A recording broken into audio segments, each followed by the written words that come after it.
Kroger Tenderay Beef, no other beef so fresh can be so tender, presents Hearts in Harmony, transcribed. K is for Kroger, C is for cut, B is for beef. KCB means Kroger cut beef, and Kroger cut beef means more meat for your money. Yes, friends, Kroger cut beef gives you more meat, less waste, and here's why. Before the meat is weighed and priced, the Kroger method of cutting beef removes excess bone, excess waste, and stringy ends. Remember, that's before the meat is weighed and priced. And it's the very top U.S. government grades of beef that's tender, juicy, rich red, and marbled with just the right amount of flavory fat. So you see, you get a better value in top-grade beef. Now, to give you an example, let's take a Kroger cut rib roast. Before the roast is weighed and priced, the Kroger method of cutting beef removes the short rib end, the waist, and trims the chine bone. You don't pay roast price for the short rib end and waist. And no matter whether you buy a Kroger cut steak or roast, you receive more meat, less waste. So don't forget, that's at your Kroger store. See for yourself by visiting your neighborhood Kroger store soon. Get Kroger cut beef and get more meat for your money. And now, Hearts in Harmony. Penny Gibbs' mother, Grace, has met wealthy Barry Carlton and not only likes him, but feels that Penny is more than casually interested in him. But Penny insists that Barry is nothing more than a friend. It's the next day now, and Freddie Lang walks into the Gibbs living room and says, Hi, Gibbsy. Oh, Freddie, you through work so soon? Hey, look, when you go to work at 3 o'clock in the morning, you ought to be through by noon, don't you think? No, but you so seldom come home before 2 or 3 o'clock in the afternoon. Well, most of the time I stay out at the farm and shoot the breeze with Mr. Williams. Oh, how is he? I haven't seen him in weeks. Oh, he's just fine. But he doesn't get down into town very much, you know. Farm keeps him busy. Say, where's Nora? Nora is wheeling the baby around the block. Oh. And what are you doing? I'm knitting. Uh-huh. You mind if I watch? No, I don't mind. I didn't know that you were interested in knitting. Me?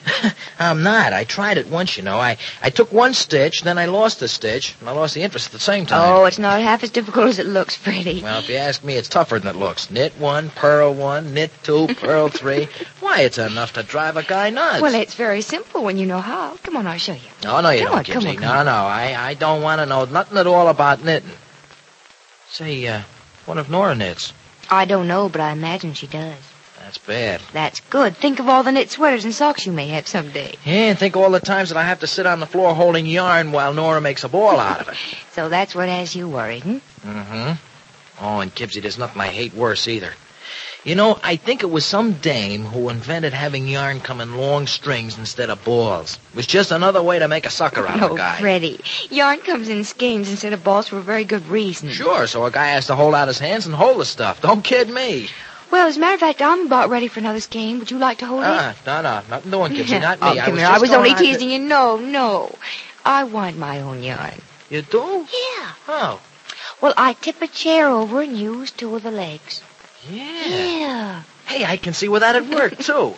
I gotta find out if Nora knits now, and if she does, I'll tell her all about using the legs of a chair. You feel safer now, do you? Yeah, sure. No, there's only 2 things dames do that scare me out of having anything to do with them. What's that? Well, one is holding yarn, see? And the other one is when they start trying dresses on guys. Can you see me standing around with a dress on while some dame sticks pins into me? She's putting the pins in the dress, stupid. Yeah, but half of them go in a little too far. I'm the guy that knows. Oh, you do, huh? Mm-hmm. You've been a dress model, have you? Yes, once. Oh, but I was a kid then, Gibbsy. And, gee, she was a beautiful dame. You know, she invited me up to meet her folks one night and a dress at the same time that she was making. Well, right there in front of her old man, the old lady, she makes me put on this dress, see? Yeah. And then she starts sticking pins into me. Oh, I bet you love that. Oh, yeah, this was just great. Now, take it in a little at the waist, the old lady says, and I want to tell the old lady to take that old thing and throw it into the furnace and burn it. Freddie, I hope you didn't. Well, no, I didn't. Every time I started to say something, I'd get stuck, you know, another pin. And all I said all evening was ouch. What did you do? Tell the girl you'd never see her again if you had to act as a dress model? No, I didn't tell that dame anything at all but good night. That was the end of me and that dame. The end of any ideas I ever had about getting married at 17. Or at 18. Or 50. So, you're never going to get married? Well, Gibbsy, I changed my mind. Oh, you changed your mind. Well, I think I have anyhow. Mm-hmm. And Nora doesn't look like the kind of a dame who'd do that to a guy, do you think? No, I don't. That's what I thought. And, well, anyhow, I guess maybe she's worth taking a chance on. Marriage itself is a chance, Freddie. Yeah, that's what they tell me. But some people seem to do okay. Most sensible people do. Oh, no, I better take that back. Yeah? Why's that? Well, Freddie, I got a letter from an old friend of mine the other day. A very sensible person, if there ever was one. Oh? A dame I know? No, I don't think I mentioned it to you. She's Peg Martin, a girl I knew in camp. She was the sensible type, Freddie, but her marriage was a failure. Oh, and bust, huh? She say why? No, Freddie. It was just one of those things that didn't work out, I guess. Well, I guess there's no way of figuring it'll work out for me and Nora either. I mean, for Nora and me. Maybe that's why I don't want to jump right into it or anything. Well, that's being smart. I hope so. You know, Gibbsy, I've made an awful mess of everything else in my life, and this is one thing that I want to do right. Well, you have the right attitude, Freddie. Things will probably work out because of it. Well, I'll settle for a lot less than perfection, Gibbsy. Just as long as I don't ever hurt the kid. You know, I tried doing things right with you, but everything I did, it turned out to be wrong, you know? Oh, that wasn't your fault, Freddie. It was just one of those things. Well, calling it just one of those things doesn't excuse what I did, Gibbsy. And what I did can't be undone. The only way I can make it up to you is to treat Nora okay. Oh, Freddie, you've made amends already by being the kind of person you are now. Freddie Lang, I've knitted one row too many before the decrease. Oh. Well, what's that mean? It means I'm knitting a skirt, and I'm not supposed to knit straight up and down. I have to decrease the number of stitches every so often. That gives the skirt the shape. Oh, you scared me there. Well, what do you do about that? You just skip a couple of stitches? Oh, no, I don't think that'd work very well. You knit 2 stitches together. And Yeah? Oh, and you better answer the door. Sure thing, Gibbsy. If that's the gas man, take him into the kitchen. He knows what to fix. What's the trouble? That pilot light down again? It's down and out. Oh, well, I guess you don't want me to try and fix it anymore, huh? No, thank you. Hello, Freddie. Well, hello, Professor Rogers. No, Gibbsy, it's not the gas man. It's that school teacher. Hello, Professor Rogers. Hello, Miss Gibbs. You don't mind a call at high noon, I hope. No, I don't. Where have you been? I haven't seen you in a long time. Oh, well, I've been awfully busy at the laboratory. Hey, look, you people will excuse me, won't you? I'm going out to see if I can find Nora and the baby. All right, Freddie. You're not running out of my account, are you, Freddie? Why, not at all, Prof. You're not even a member of the league. Come on. Goodbye, Bye. Freddie. I wonder what he meant by that. Oh, well, he meant that I'm not considered one of your ardent admirers, Miss Gibbs. That wasn't very nice of him. And it proves he's sadly misinformed, too, because I am one of your most ardent admirers, but of a different kind than can be linked with you romantically. Can anybody be linked with me romantically? Oh, I might name a few, but I won't. I really came to talk about one of my problems, not any of yours. Oh. You mind? No, I'm flattered. Come on, sit down. Oh, thanks. Well, say, that's a beautiful thing you're knitting. What is it? It's going to be a skirt if I pay more attention to what I'm doing. Oh, well, if you don't have time to talk today, this little problem of mine can wait. No. I can talk. I like to talk while I knit. Well, if you're sure it's all right. I'm sure it's all right. Well, it's probably a strange thing to talk to you about, Miss Gibbs, but I've got to talk to someone, and you're the most logical person, and you're a woman, too. What does being a woman have to do with it? Oh, a great deal, Miss Gibbs.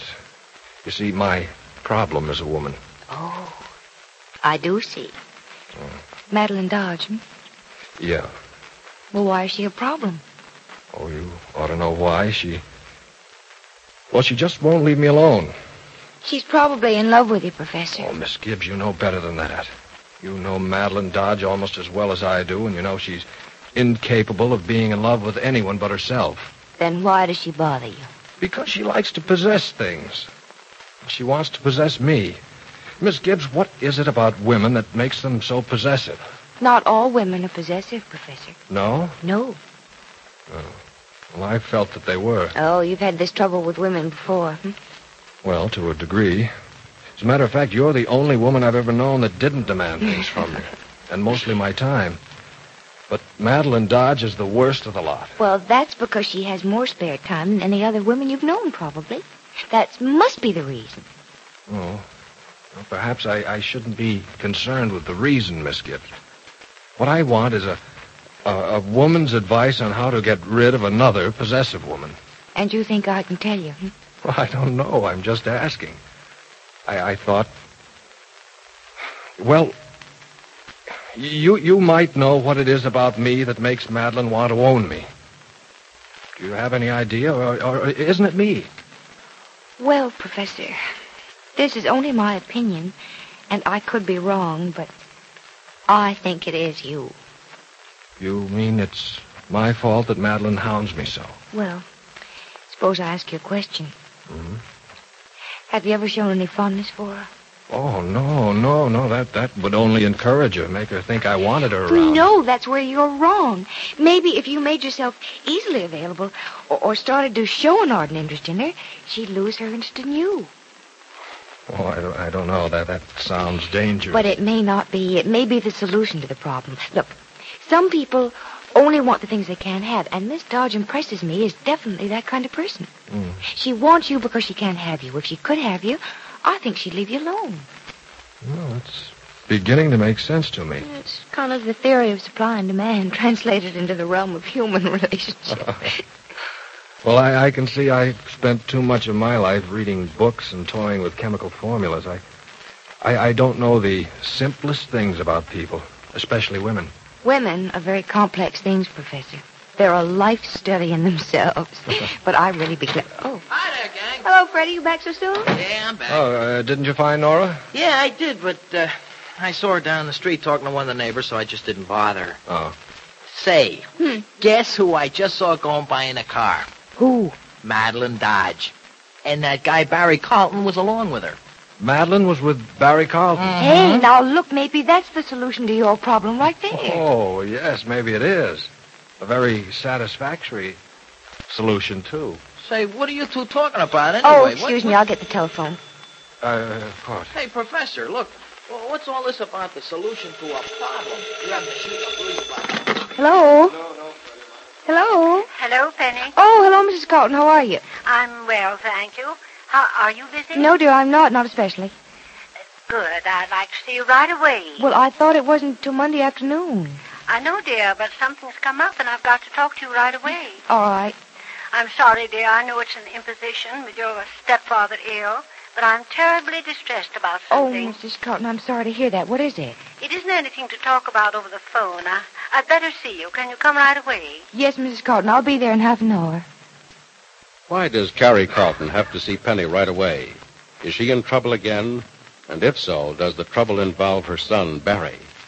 Be sure to listen to the next dramatic episode of Hearts in Harmony. KCB. KCB. KCB means Kroger cut beef, and Kroger cut beef means more meat for your money. Yes, Kroger cut beef gives you more meat, less waste. That's because before the meat is weighed and priced, the Kroger method of cutting beef removes excess bone, excess waste, and stringy end. You get more meat, less waste in Kroger cut beef. It's top U.S. government grades of beef, tender, juicy, rich red, marbled with just the right amount of flavory fat. So visit your neighborhood Kroger store and buy your favorite cut of beef.